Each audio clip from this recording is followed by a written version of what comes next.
Hey guys, so this video is on the MedRec, and that's short for medication reconciliation.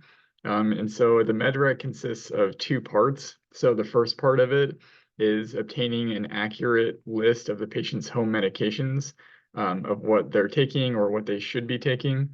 And then the second part of it is prescribing as an inpatient the medications that you feel that they should be getting while they're here, and we'll kind of go through that. So the first part of it is kind of obtaining an accurate list of their home medications. And so there's various ways to do that that I'll go through. So the kind of the first step I would say is, and I went through this on one of the first videos, is printing off the home medication list and then reviewing it with the patient. And that's kind of if the patient themselves is has the cognition to be able to do that, and if they're conscious. You can also go over it with a family member. If there's no family members and the patient's unconscious, you can try calling the family. Let's see what else. If the patient came from a nursing home, generally the nursing homes will leave kind of the medical records in the ER, or they'll bring them with the patient, but in the ER, they'll put them in a certain slot, like a little folder, and you can ask kind of where you can find that. And then you can call family members if there's a contact number. And then lastly, you can look, and everything you need for the MedRec is up here on this panel. So you can look here on the external medication history and then click view. And then it's going to show this is a test patient, so they haven't filled any prescriptions, but this will show, it's not 100%, but it shows like prescriptions the patient has filled in local pharmacies. So you can look at that to see kind of what they've been getting. And kind of the purpose of doing the MedRec is so that you can kind of know what's going on with the patient and then prescribe the appropriate medications. So for example, say the patient has a seizure disorder, and you weren't aware of that and you don't have a medication list, then the patient could potentially have a seizure while in the hospital, and you wouldn't be, say they should be on Keppra every day and then they're not getting it here, then we could be liable for that. And then we'll go over how to do the admission note in the next video, but there's a spot on there where you kind of like attest to the fact that you've gone through and taken kind of every possible action that you could to get a proper or like accurate medication list.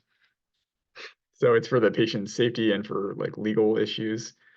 Um, So that's kind of the how to obtain the med list. And then next is actually doing the MedRec. So about 50% of the time the nurse will get the medications from the patient and then put them in the computer.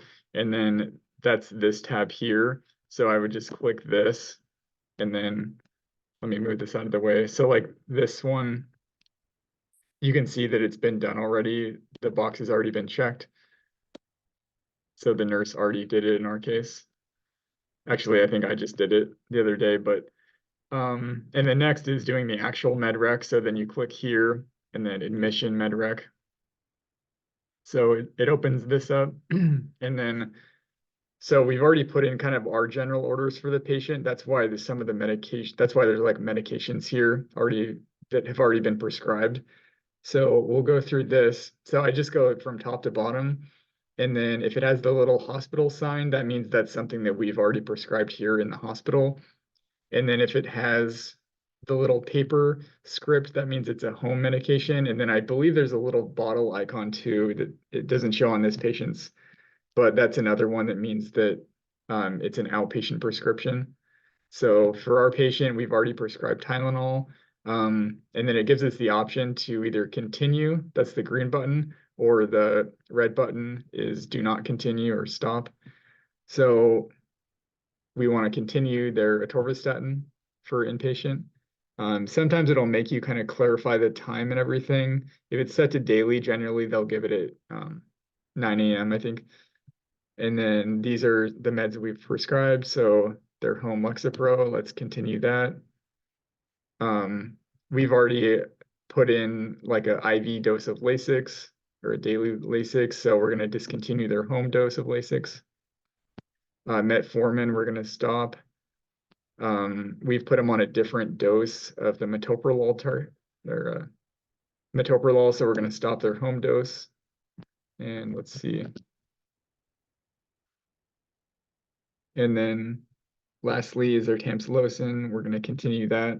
So then now this button will be able to, will be like, you'll be able to click it. So click sign. Sorry, let me move this Zoom thing out of the way. And so then it's going to come up with these interactions.